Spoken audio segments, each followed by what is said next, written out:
მამა ევაგრეს და აჰა მოსჩანს შვენიერი გუმბათი ტაძრის იქ ჩემი სიყრმის მეგობარი აღავლენს ლოცვას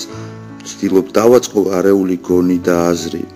ძიმე ცოდვებით დახუნძლული ჩამოვდგე მორცხვად ეს აღმართი მალე მინდა ჩამოვიტოვო მხარს გემთხვიო გული ჩემი მოგიჭახუნო და გიამბო რა ცხოვრებამ ჩამომათოვა ცოდვავ ჩემი გაგიმხილო მამაო მარხულო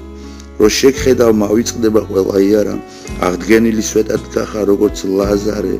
თვით რამდენმა ქარტეხილმა გადაგიარა ვაშკაცურად მორჩილების უღელს ატარებ რაც მიიღე უფლისაგან მადლი წყალობა შენი ერის სიძლიერეს ახმარ ოცნებით და არ არსებობს უკეთესი სადმე გალობა ვიდრე ბერის გულმხურვალე თბილი ლოცვები როგორ არ თქვა სიყვარული ძმის და ბერისა სული შვებად მოიკვეთე ბნელი წარსული სხვა ბატონი აღარა ყავს გარდა ღმერთისა და სიმდიდრეს დაგჭამ მხოლოდ კუნკულ ფართო